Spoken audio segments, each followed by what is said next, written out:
أعوذ بالله من الشيطان الرجيم. بسم الله الرحمن الرحيم. ألف لام ميم. الله لا إله إلا هو الحي القيوم نزل عليك الكتاب بالحق مصدقا لما بين يديه وأنزل التوراة والإنجيل من قبل هدى للناس وأنزل الفرقان إن الذين كفروا بآيات الله لهم عذاب شديد والله عزيز ذو انتقام. إن الله لا يخفى عليه شيء في الأرض ولا في السماء هو الذي يصوركم في الأرحام كيف يشاء لا إله إلا هو العزيز الحكيم. هو الذي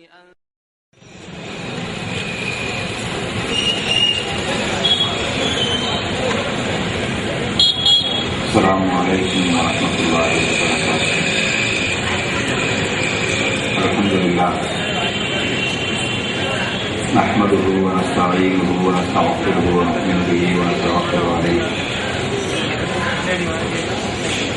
ونعوذ بالله من شرور أنفسنا وسيئات أعمالنا. من يهده الله فلا مضل له ومن يضلل فلا هادي له. وأشهد أن لا إله إلا الله وحده لا شريك له وأشهد أن محمدا عبده ورسوله. أما بعد فقد قال الله تعالى في محكم تنزيله العظيم والفرقان المجيد: أعوذ بالله من الشيطان الرجيم. بسم الله الرحمن الرحيم. يا أيها الناس اتقوا ربكم الذي خلقكم من نفس واحدة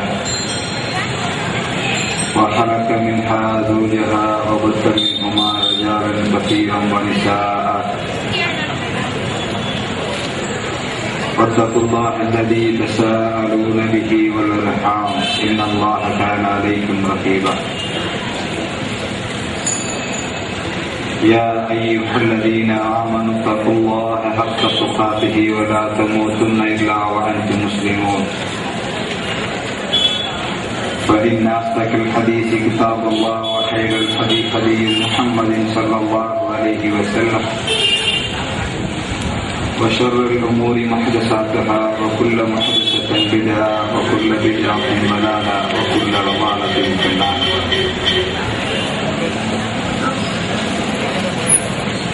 கண்ணியத்திற்குரிய சகோதரர்களே, அல்லாஹ்வுடைய மகத்தான அருளால்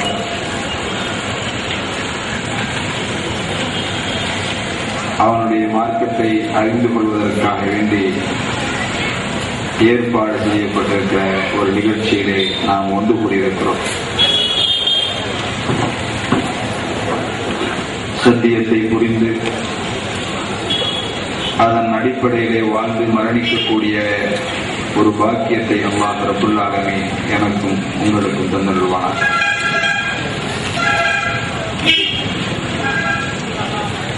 இந்த நிகழ்ச்சியினுடைய நோக்கம்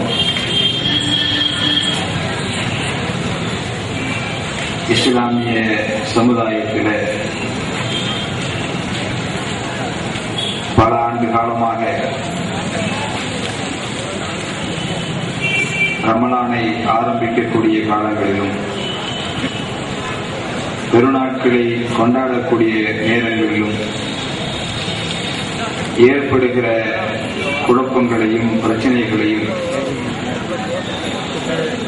தீர்ப்பது எப்படி என்பதை புரிந்து கொள்வதற்காக வேண்டி அறிந்து கொள்வதற்காக வேண்டி இந்த நிகழ்ச்சி ஏற்பாடு செய்யப்பட்டிருக்கிறது.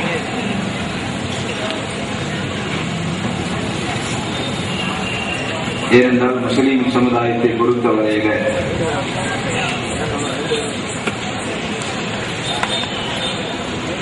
உலகை படைத்த அல்லாஹ் ரப்புல் ஆலமீன் என்ற ஒரு இறைவனை மட்டும் ஏற்றிருக்கிற முஸ்லிம் சமுதாயம் அவனுடைய தூதராகிய நபிகள் நாயகம் ஸல்லல்லாஹு அலைஹி வஸல்லம் என்ற ஒரு தலைவரை வழிகாட்டியாக ஏற்றிருக்கிற ஒரு சமுதாயம் இந்த பெருநாளை கொண்டாடக்கூடிய நேரத்தில் பல்வேறாக பிரிந்து ஒவ்வொருவரும் ஒரு நாளை தேர்ந்தெடுத்து 2-3 நாட்கள் பெருநாளை கொண்டாடக்கூடிய ஒரு சூழ்நிலை இந்த சமுதாயத்திலே பல ஆண்டு காலமாக நடந்து வருகிறது.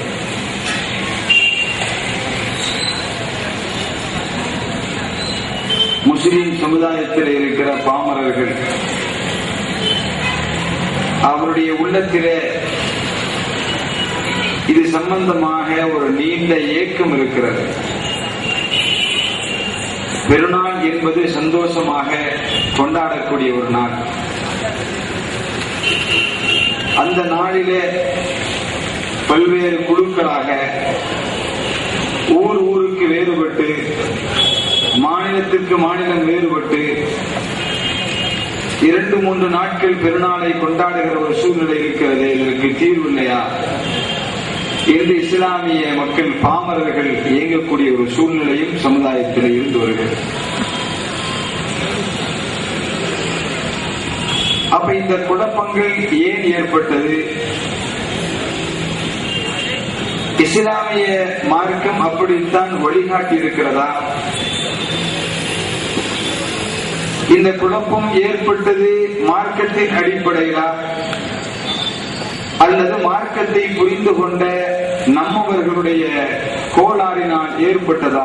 இதற்குத்தான் நாம் தீர்வு காண வேண்டும்.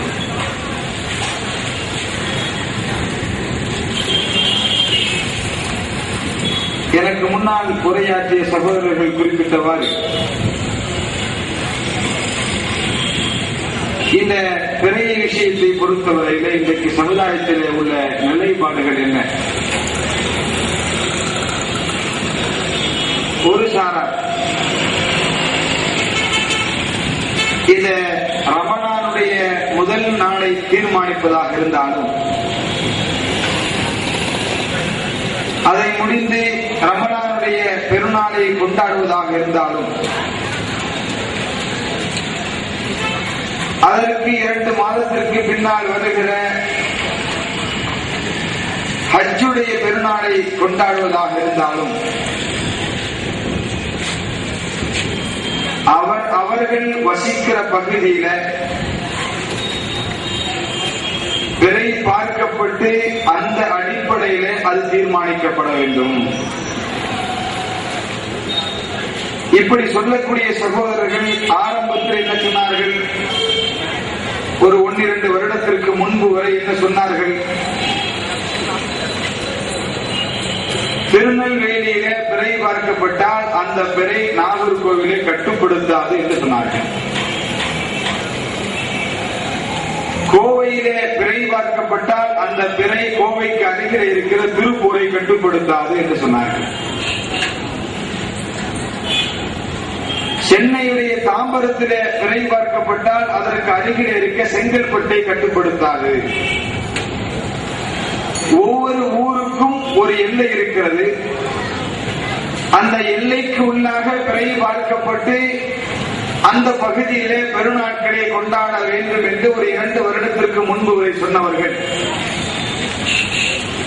அவர்கள் சொன்ன அடிப்படையில அவர்களாலேயே செயல்படுத்த முடியாமல் தோல்வி அடைந்த காரணத்தினால் தற்போது தங்களுடைய நிலைப்பாட்டை சற்று மாற்றி அமைத்திருக்கிறார்கள். தமிழகம் முழுக்க ஒரே பிறை போதுமானது என்ற முடிவுக்கு தற்போது அவர்கள் வந்திருக்கிறார்கள். இது ஒரு சாராருடைய நிலை. இன்னொரு சாரார் உலகத்தில எந்த பகுதியிலே பிறை பார்க்கப்பட்டாலும் அந்த பகுதியில இருந்து வருகிற தகவலை அடிப்படையாக கொண்டு உலகம் முழுவதும் அந்த பெருநாளை கொண்டாட முடியும், இதுதான் சரியான வழிமுறை என்று ஒரு சாரார். இந்த நிலைப்பாட்டிலே ஆரம்பத்திலே நாம் அதைத்தான் சொல்லிக் கொண்டிருந்தோம். ஆனால் நமக்கு உள்ளேயே விடை காண முடியாத சில கேள்விகள் எழுந்த காரணத்தினாலேதான் இந்த கணக்கு என்ற விஷயத்தை ஆய்வுக்கே நாம் எடுத்துக்கொண்டோம். என்ன கேள்வி அது? உலகத்திலே எங்கு பிறை தென்பட்டாலும் அந்த தகவலை ஏற்று நாம் நம்முடைய பெருநாட்களை நோன்பை தீர்மானிக்கலாம் என்ற நிலைப்பாட்டில் இருக்கிறோமே, உலகத்தினுடைய எல்லா பகுதிகளில் இருந்தும் பிறை பார்த்த தகவலை பெறுவதற்கான ஏற்பாடு நம்மிடத்தில் இருக்கிறதா?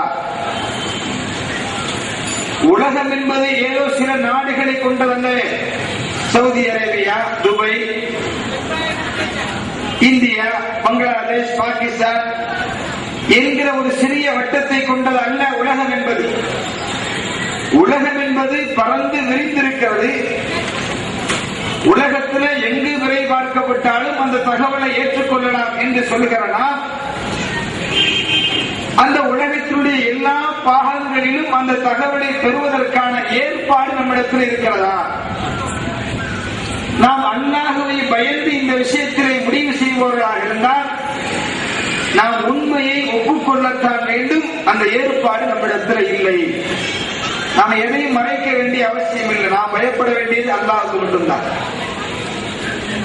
அப்ப உலகத்தில் எங்கு பார்த்தாலும் எடுக்கலாம் என்று சொல்கிறனா, அதை பெறுவதற்கான ஏற்பாடு நம்மிடத்தில் இல்லை.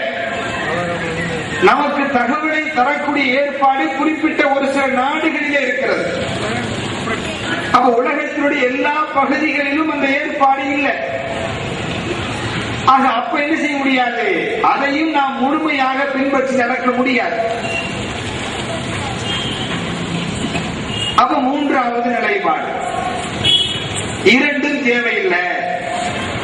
அவரவர்கள் வாழ வேண்டிய பகுதியில பிறை பார்த்து முடிவு செய்ய வேண்டிய அவசியம் இல்லை. உலகத்தில் எங்கிருந்தாலும் அந்த குறிப்பிட்ட நாளிலே பிறை பார்த்த தகவலை மட்டுமே எடுத்து நாம் பின்பற்ற வேண்டிய அவசியம் இல்லை. மாறாக நாம் முன்கூட்டியே அதை தீர்மானித்து விட முடியும்.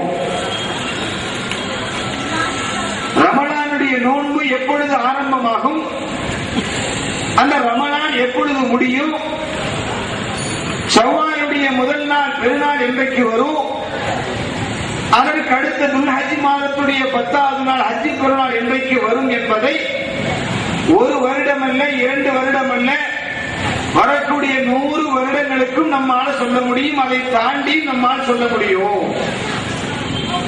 அதற்கான வாய்ப்பு இன்றைக்கு இருக்கிறது. அப்படி அறிந்து கொள்வதை தீர்மானிப்பது இஸ்லாம் தடுக்கவும் இல்லை.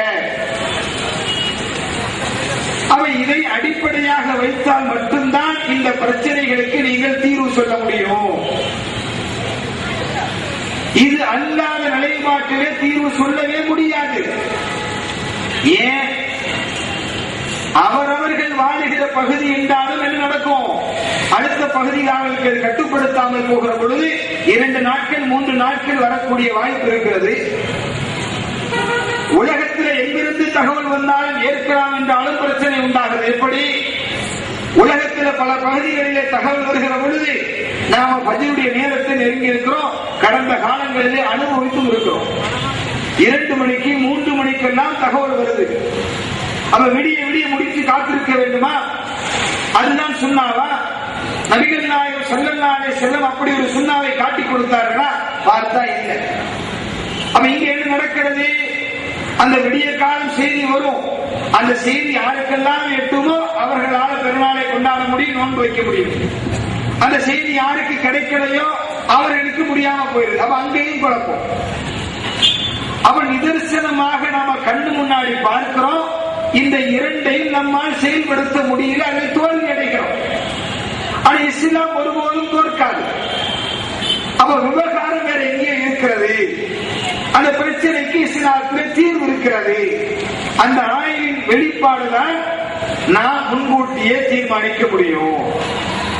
வரக்கூடிய ரமலானுடைய 1ஆம் நாள் இன்றைக்கு நம்மால சொல்ல முடியும்.